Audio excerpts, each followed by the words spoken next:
All right, so we're back here on another Couch Coach Live and episode 200 of Couch Coach Live. So we're here another Tuesday night under lights here. It's funny. So normally it's probably about 10 years going since Russell Wilson got drafted in the NFL. So generally, and even back in those times, I would preface Russell Wilson as the two-time Richard Times-Dispatch Player of the Year. And people laughing, joking, and think it's so funny. But I got a special guest here know that being a two-time Richmond Times-Dispatch Player of the Year hits a little bit different. So I got my guy Wayne Epps from the Richmond Times-Dispatch. What's going on, Wayne? What's going on? I appreciate you having me. Yes, indeed. Yes, indeed. Yeah. So yeah, and it's funny because I'm like, yo, that's prestigious. I don't care what nobody say. Like, that's prestigious in the illustrious. I think they had an award for almost about 50 some years now, about 40, 50 some years. No one has ever won back to back. Mm-hmm. Like, yeah. I mean, I'm definitely biased, but yeah, we definitely, our own awards. All Metro too. We put a lot of weight on.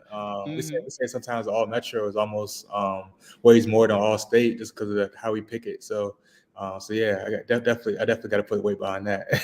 Yeah, I know, because I always and people get a chuckle out of it. Like, because even when he got traded to Denver, I was like, what, a two-time Richmond Times-Dispatch Player of the Year uh, is going to Denver. So yeah, I've always prefaced it, and everybody gets a chuckle out of it, and everybody, it kind of like they look at it as a joke, but we know.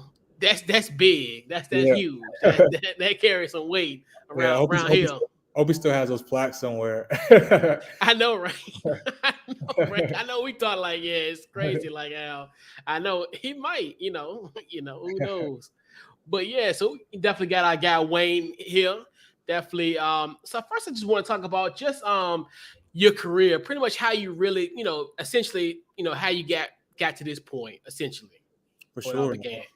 Yeah, well, I'm from outside of Richmond, Prince George County, and I was fortunate at my high school, Prince George High School. We had a school newspaper, so just coming up as a sports fan, like I knew I wanted to do something around sports, in my career. Wasn't the best athlete by any means, but I enjoyed writing about sports, and in my sophomore year of high school, I got my first experience with the school paper, and really fell in love with it. And did it throughout high school. And that kind of made me, even at that point, know that I wanted to work, as a sports writer and work in sports journalism. So, did it through high school, did it through college. I went to JMU and, I worked for the school paper there, did a couple of internships in college and stuff like that. And had a post-grad internship after I graduated in 2016 and came back home for a little bit, was going through the job search process. And one of my former classmates and coworkers at the school paper at JMU, Dylan Garner, was working at the Times-Dispatch at the time.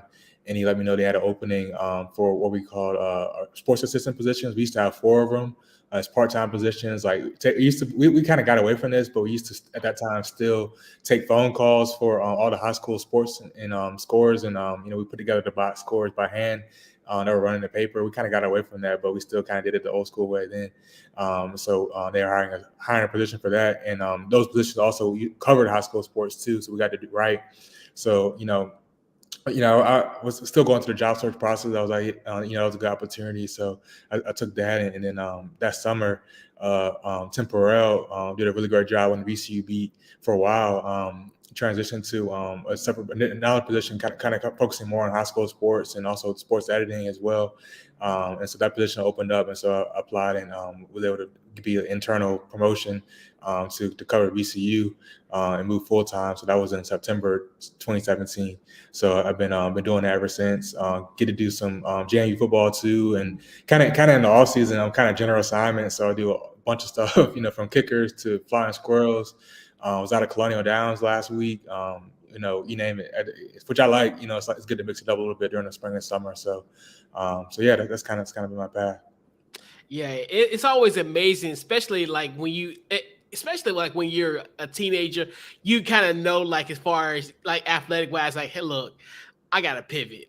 Because that's how it's amazing how like people you get thrust into these type of situations. Like I knew like 16 was like that was like my cutoff. Hey, I'm just gonna have to talk. I'm gonna have to, if I want to do something sports related, I'm gonna have to talk sports. So yeah, same. Yeah, I think the sport that I fell in love with first was baseball. And I was a typical like middle school kid. I was like, yeah, I want to play Major League Baseball. I want to play Major League Baseball. And nah, that wasn't happening. So like I said, quickly had to pivot. So thankfully I landed where I did. Yeah. So as far as is there any like writers or any just type of just anybody in the sports media has been like instrumental in your development as far as from an influence, like who's been like your biggest influencer? Yeah, I would say the first big one was just as far as reading his stuff was Lee Jenkins at Sports Illustrated, which he had a unique thing. He transitioned to a front office role with the Clippers a few years ago, and left Sports Illustrated. But for a while, he did like the best, in my opinion, the best like NBA profiles for Sports Illustrated, and like like middle school, junior high school, I subscribed to Sports Illustrated, and that was part of the hook for me for wanting to be a sports writer. Just reading through all those issues every week, and I just used to love the way he used to just really kind of take you into every player's backstory, and that's why now like my favorite types of stories to write or profiles like that, because I really enjoyed the way he did it. So that was a big early influence. I think now one of the writers that I kind of admire their work is Nicole Auerbach at The Athletic. Used to be at USA Today, and she covers all college sports.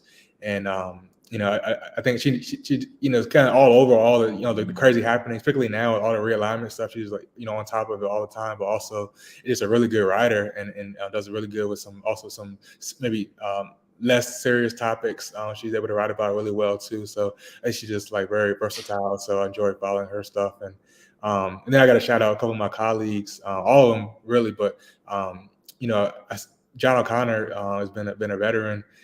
He's in the paper pretty much every day, 365. He's pumping out stuff. So I admire his work ethic for sure. And then David Till has been like I think he's up to 13-time Virginia Sports Writer of the Year. He's been with us the last couple of years. Lives out in the 757 area, but he's a big time ACC writer, very respected. Been covering it for a long time, so I look up to his stuff because he just every time, even when we cover the same event, like if he comes to a VCU game, whatever, like when I read his stuff, I feel something like it definitely takes me someplace. So I really enjoy reading his writing too. So those are four. There's so many, but those are four in particular. Okay. So and then also too, what has been by far in this, you don't necessarily have to pinpoint to one, but just like just a few of your favorite events that you've covered. Yeah. I would say number one would have to be NCAA tournament for basketball. It's just a crazy environment. I got to go in 2019 when VCU made it that year, and went down to South Carolina, Columbia, where University of South Carolina is, and in that particular year, that the pod had UVA down there too, so we had a bunch of our staff down there in the same area. It was just a fun few days, just to get to see that, and that was also Zion's big year too. I got to Duke had played before VCU played UCF in that regional.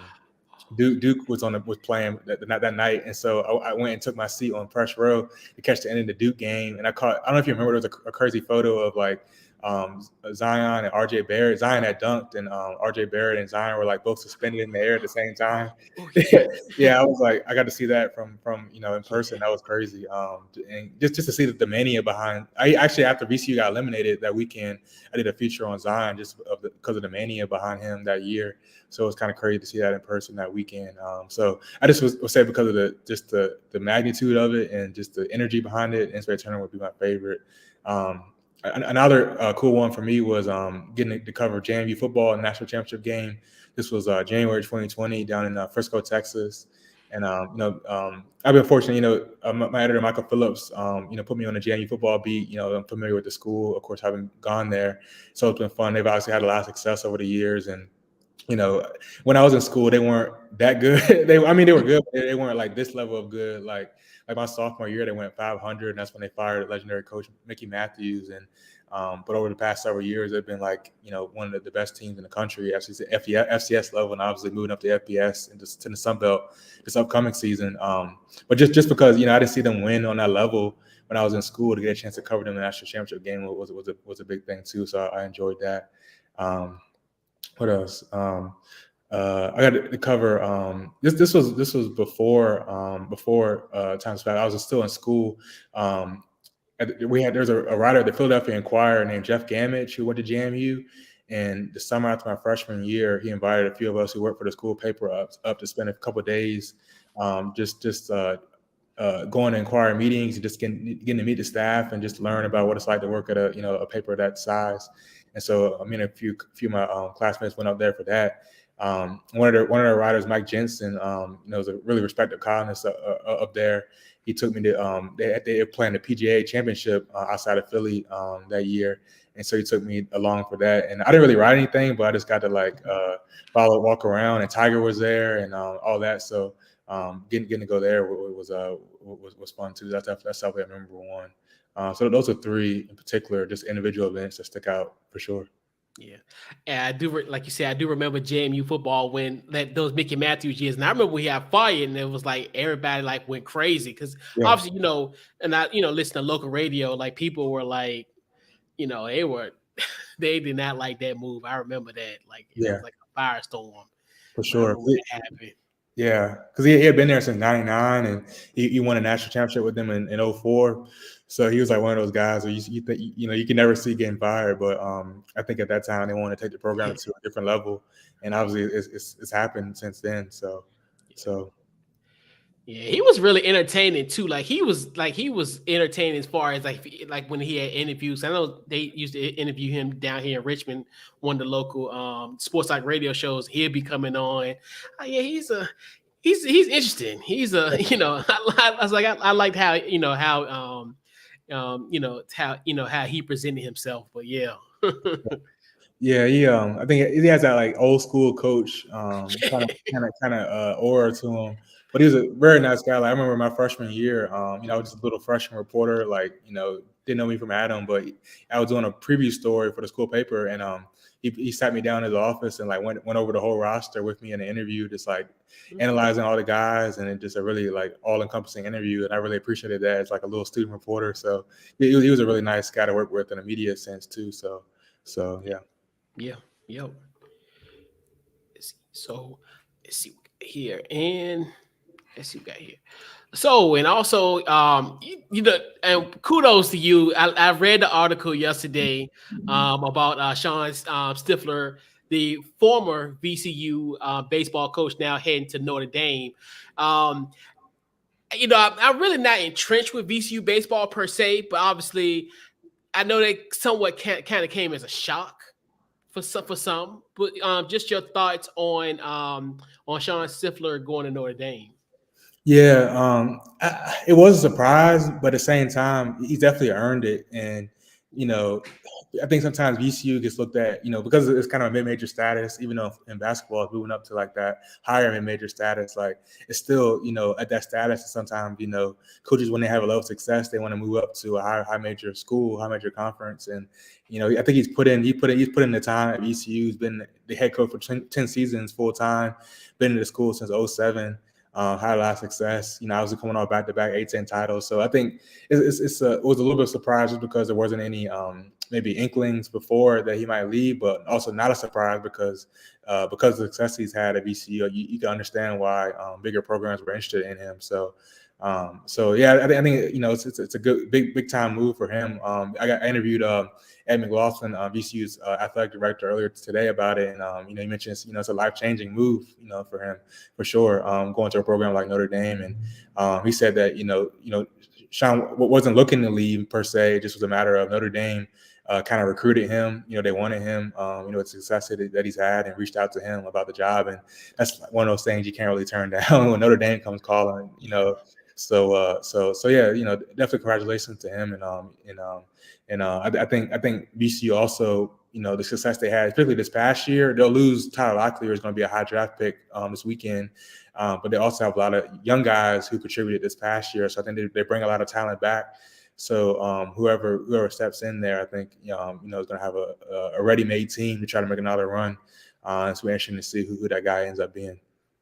Yeah, absolutely. Like you said, if Notre Dame calls, like you're saying, and that's the thing with, like you said, with VCU, it's like I always looked at it as like the stepping stone job, for a lot of, and even like you said, in any sport really. But like I said, obviously, we talk about, and it's just baseball, but yeah, it's always been that stepping stone kind of job. But like you said, if Notre Dame calls your, those Power Five, well, I don't know if we're gonna be considered these schools down the line of the Power Five conference. The way things going now, Power two, yeah, right, yeah, right. But yeah, so. And we talked about this a few weeks ago about as far as just we was looking as far as Vince Williams playing for the Memphis Grizzlies in the summer league, obviously, and that and you actually enlightened me about about the two-way contracts, about he's only going to be with the organization no more like 45 days. So breaking that down, I was like, okay, yeah. So because I always was curious of how those two-way contracts work. So just your thoughts on Vince Williams in the summer league, and then just some other things that you've been that as far as that you've seen in the summer league that you like. Yeah, Vince, he's played well, with the minutes he's gotten. He's averaging about 20, a little under 20 minutes in the game so far. He came out very first game. They had a little satellite sites now with the Salt Lake City Summer League. I think the Sacramento is the other spot. And in Salt Lake City, the Grizzlies were out there. And in the very first game against the Sixers, he went 3 or 4 from deep. So it was a nice outing for him. We went 2 or 3 from the field against the Clippers on Saturday in Las Vegas. And I think they're finishing up playing another game right now, actually live. So I think he's played well with the minutes he's gotten. Like, again, it hasn't been a big time minutes per se, but for the opportunity he's gotten, I think he's done well. And heading into the draft, that was the thing. Him being a 3-and-D type of guy, that's what he can offer. And so him showing the ability to knock down some shots, I think it's very promising. So. Like you mentioned, these two-way deals, he'll spend the majority of the season with the Memphis Hustle, the Grizzlies G League affiliate. But if he continues to shoot well and show the energy he showed at VCU on the defensive end, who knows? He could get some good run with the Grizzlies during the season. So, and it's definitely tough, for a lot of your G League guys to get opportunity. There's only so many roster spots. He's really gonna have to show out, but I think he had the ability to do that for sure. I mean, we saw that in game 1. We had those 3 threes.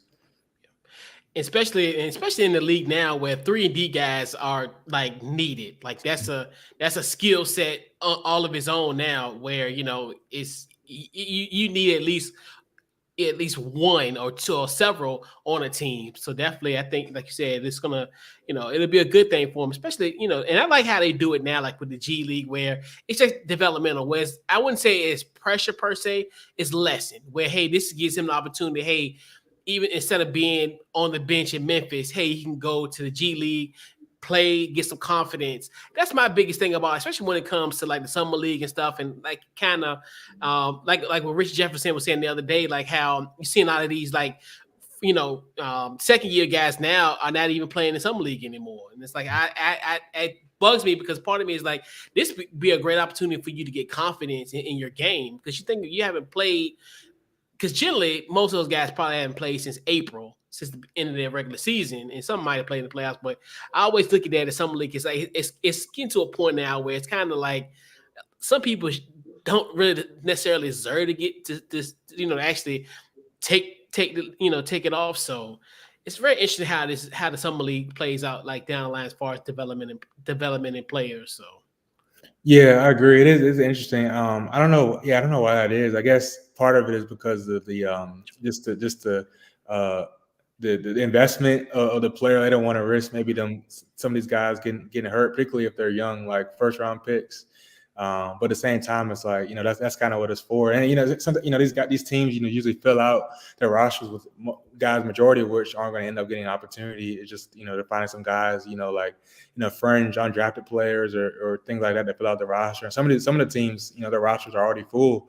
So these guys aren't going to get an opportunity anyways, just for them to get some run and maybe get some game tape for another organization. So, I think it's kind of maybe, I don't want to say watered down, but it's not maybe what it was in the past.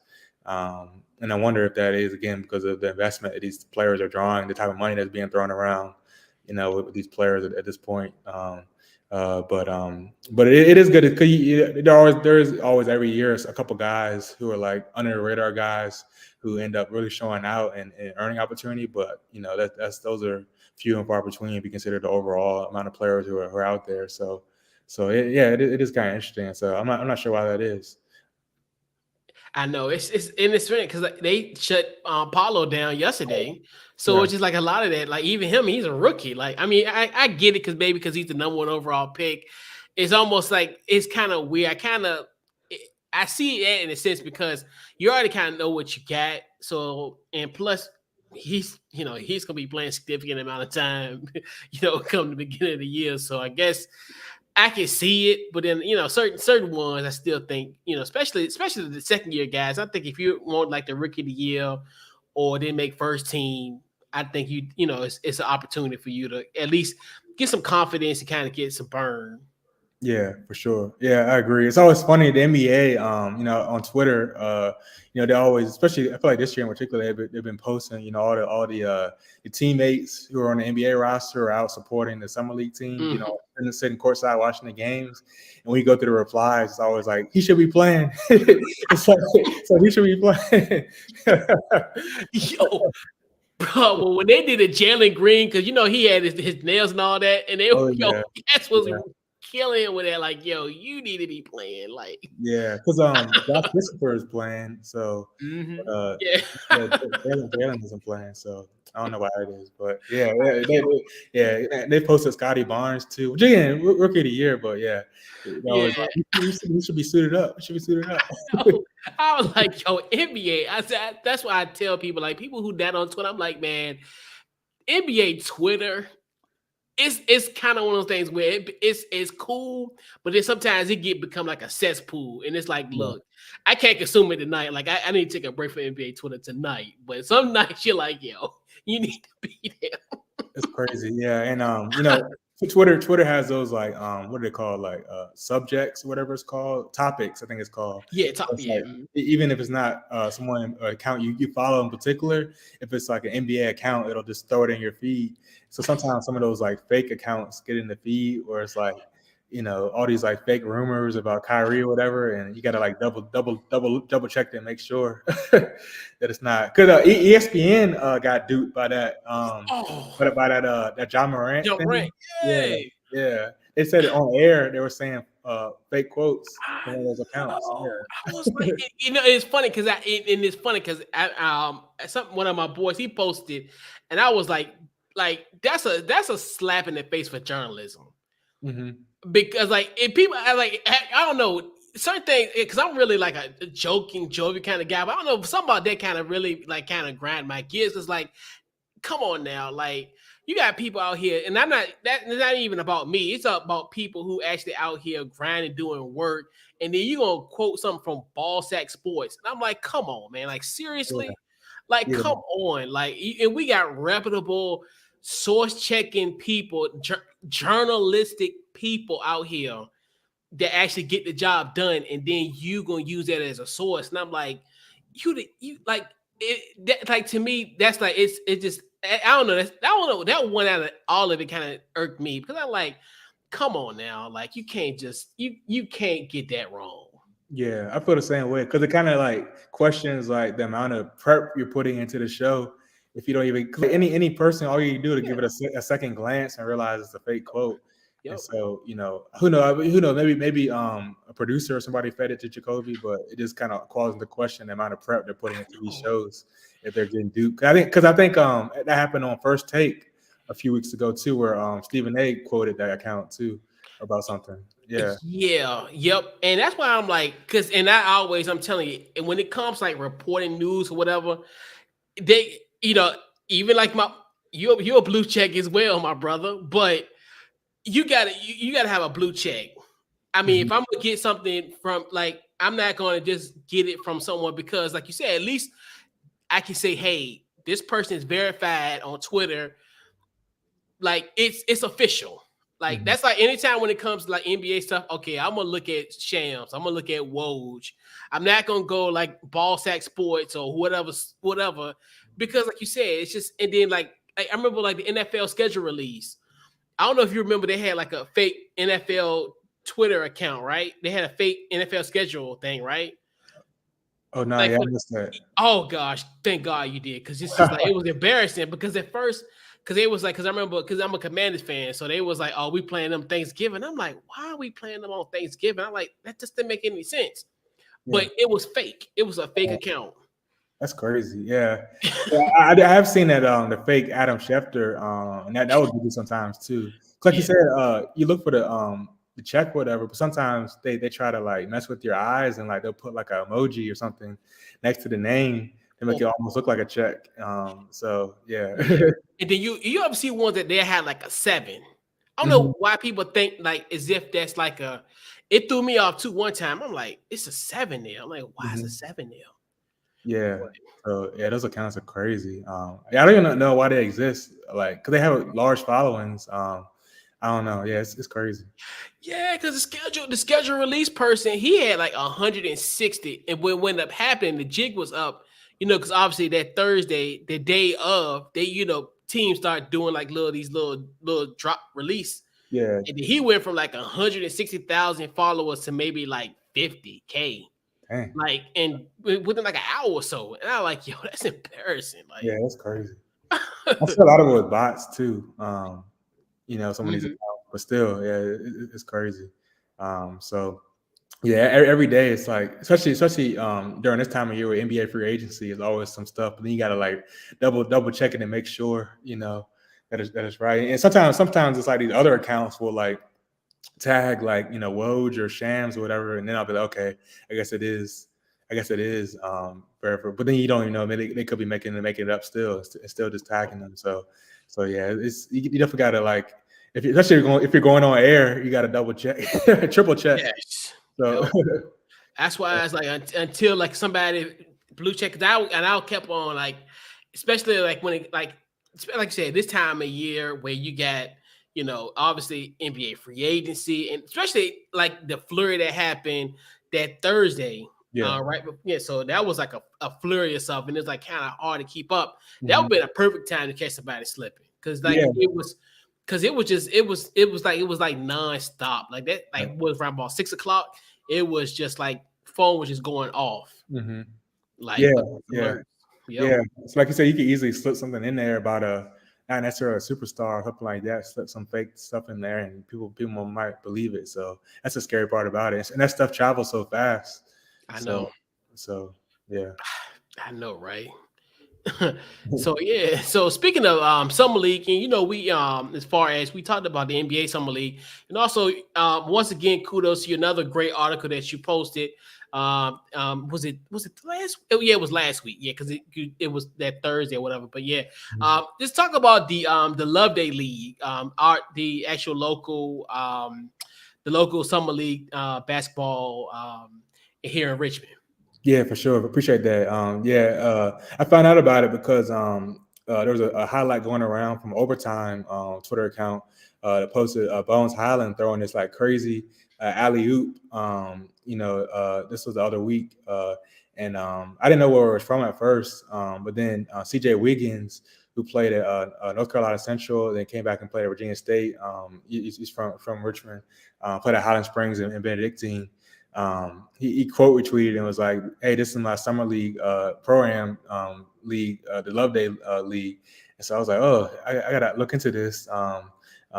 Especially Bones was playing too, so I reached out to him and found out more about it. Talked to him and went out to go see it last Tuesday. They play on Tuesday at Henrico High and on Thursday at Highland Springs twice a week. And CJ is like very well connected with basically the whole basketball community in Richmond. So he knows every guy he's played at a high level pretty much. At least around his age. He's like early 20s now. He's a assistant coach at Fayetteville State.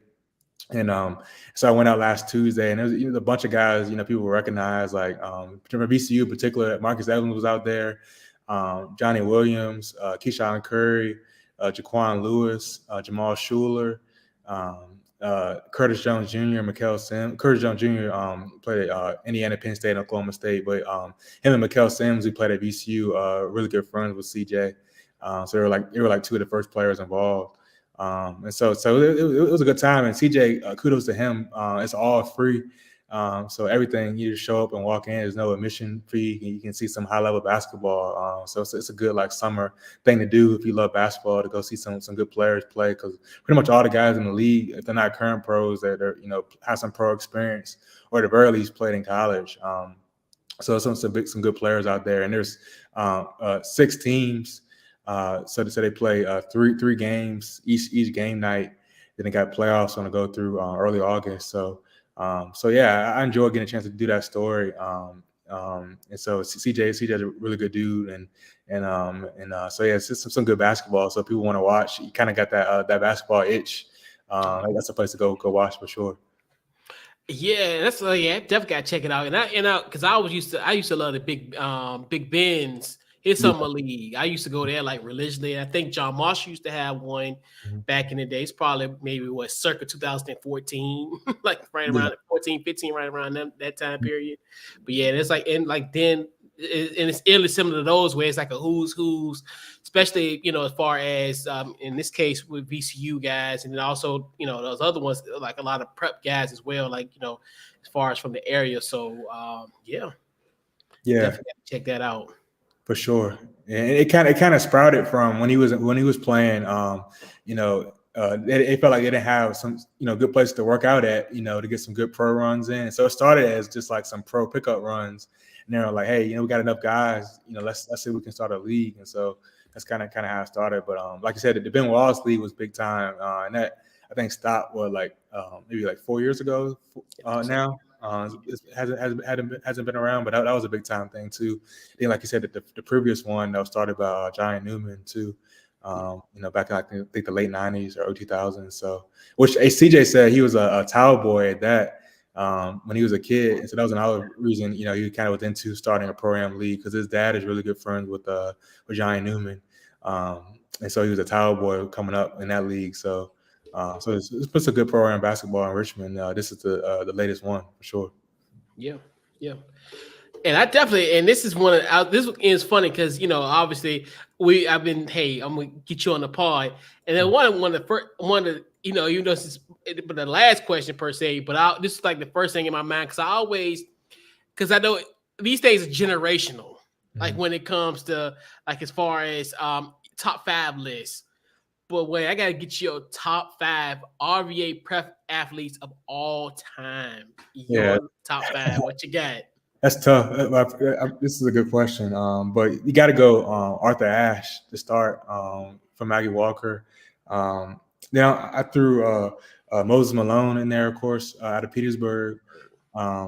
Russell Wilson, of course, 2-time Times-Dispatch of the year, so got to throw him in there. And then Justin Verlander, Goochland, Fringe Richmond, but still I got to throw him in there. And then at number 5, this was tough to round out, but number 5, I said Megan Walker, 3-time state championship, great state champion at Monacan, and of course went on to UConn and WNBA. So yeah. That was my 5. She would. I think is she still with a dream?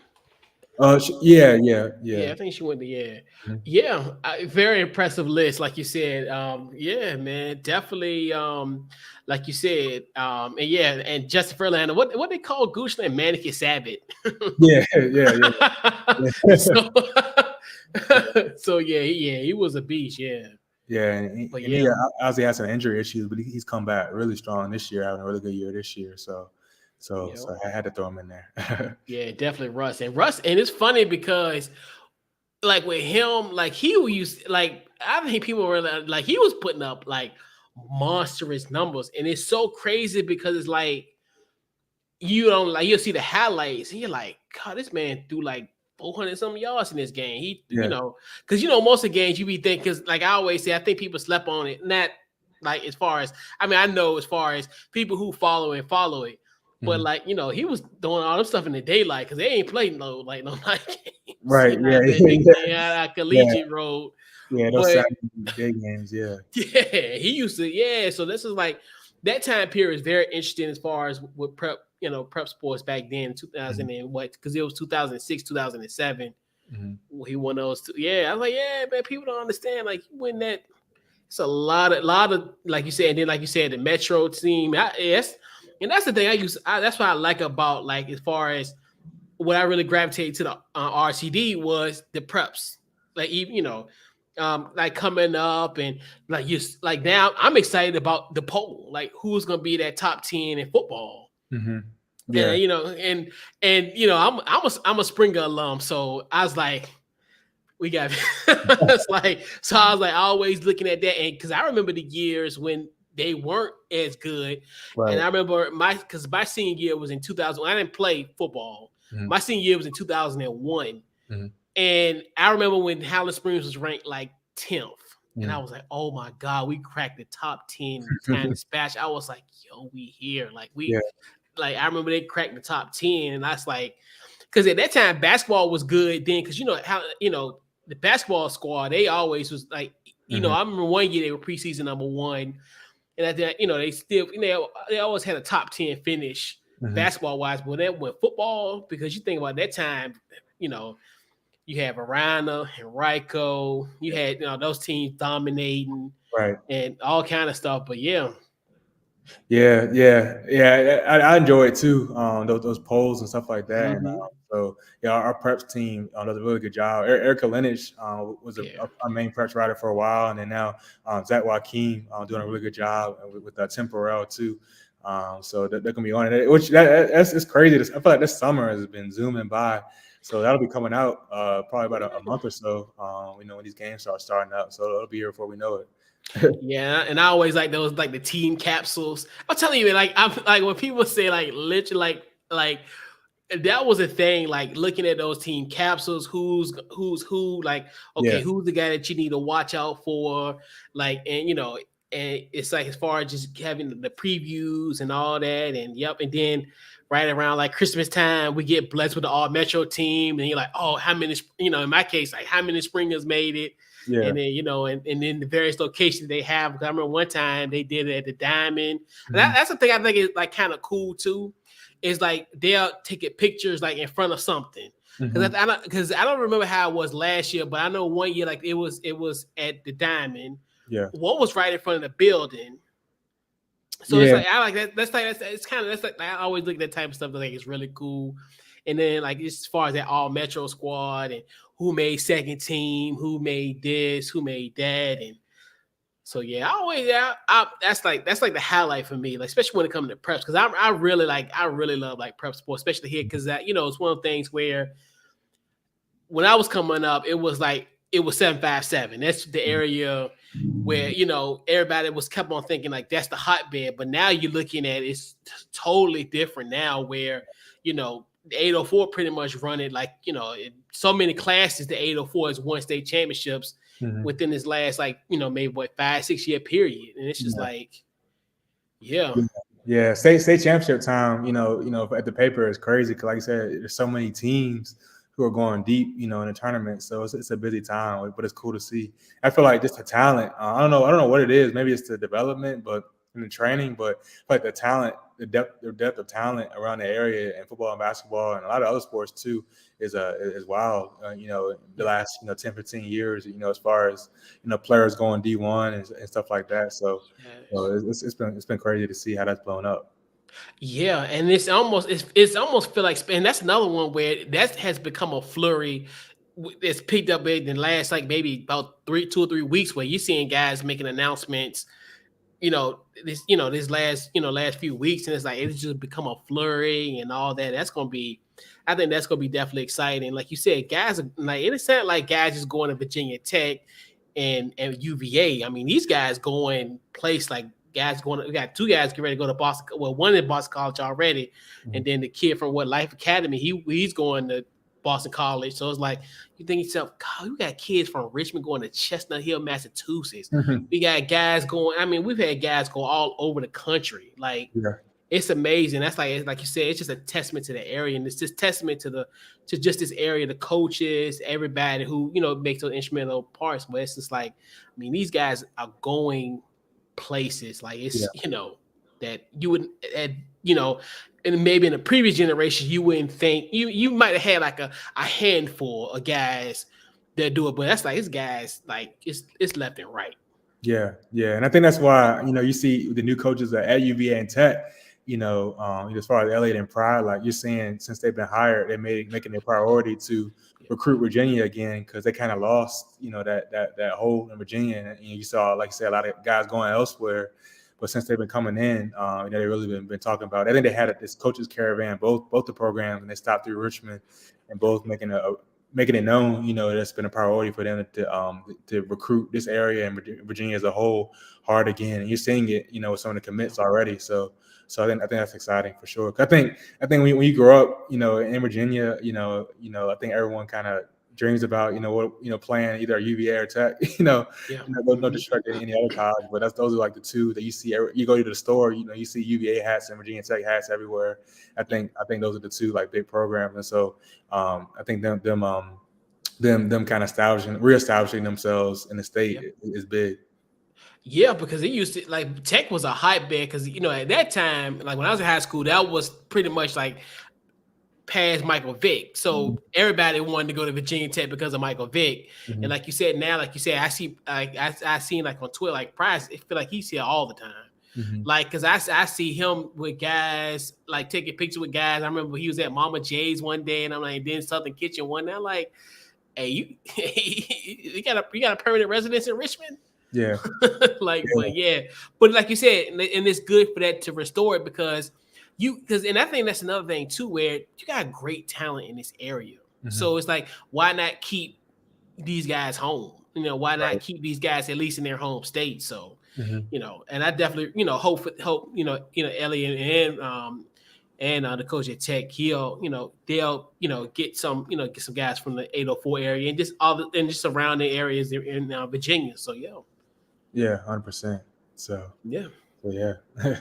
Yeah. So definitely appreciate you for coming on tonight, Wayne. Social media and then any upcoming projects, just plug away. For sure. Yeah. Thank you. I'm on Twitter, just at Wayne Epps Jr. This upcoming,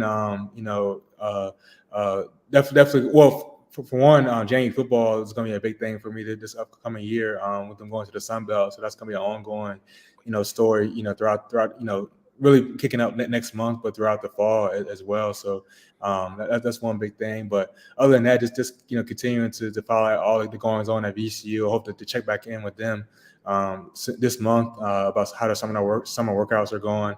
I know they brought in a mental coach this summer, so hoping to do a story on that in the coming weeks as well. Just check it back in on that, and some follow-up stuff on the VCU Baseball news later this week as well. We know with this coaching change, and just keep grinding at it. Just the normal stuff. It's nothing crazy, but looking forward to the fall. With this covering JMU's first season in the Sun Belt, and then basketball season will be here before we know it too. So that'll be exciting. So yeah. Because that'll be soon. That's in a few more months. Yeah, right. Yeah. It's just, hey, that's how it rolls. This, and it's fun, like you said. This is supposed to be really like kind of the slower period, but it's still stuff going on. So it's like, and that's one thing where the beauty of sports, where it's a 365 thing. Used to think that, hey, okay, well this, because July is always used to be like, okay, this is where it's like, okay,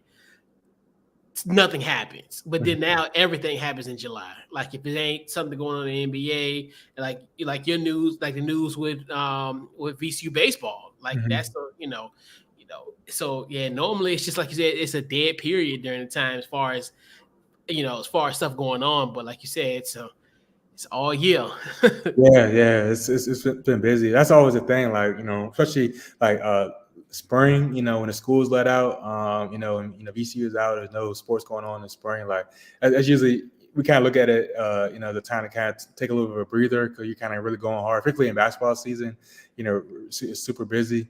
But this summer really hasn't let up. Like I said, it's been a lot of stuff going on this summer. So which I don't mind. It's nice to stay busy.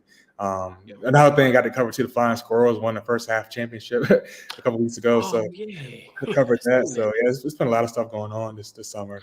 But I'm not mad at it at all. So yeah, because I seen that like celebration that you recorded. Yeah, I seen that. I was like, yeah, that's wild. Yeah. So they in the playoffs. Yeah, they didn't won the first half title, so that clinched this playoff spot. So they're in the playoffs. For the first time in a while. So that'll be fun to cover later this year as well in September. And then was covering some of JMU stuff with them going officially in the Sun Belt on July 1st, and it's just been a lot of stuff going on. So and then like I said, football camps for college will be starting early August, so we'll be transitioning to that soon. So it's been a busy summer. Yeah, and definitely once again appreciate you, Wayne, for coming on here on Couch Coach Live. We definitely, I know with your busy schedule, we'll still try to get you on at some point, maybe preview VCU basketball or talk some JMU football. We'll get you something. I'll get my people to talk to your people. So we'll work out something. We'll work out some type of time where you can come back on the podcast. Sounds good. Anytime, man. Yeah, I really enjoyed this. So I appreciate you having me. Yes, Steve. So we'll put a bow on this week's Couch Coach Live. Once again, appreciate you, Wayne, for coming on. We got, man, definitely a great show.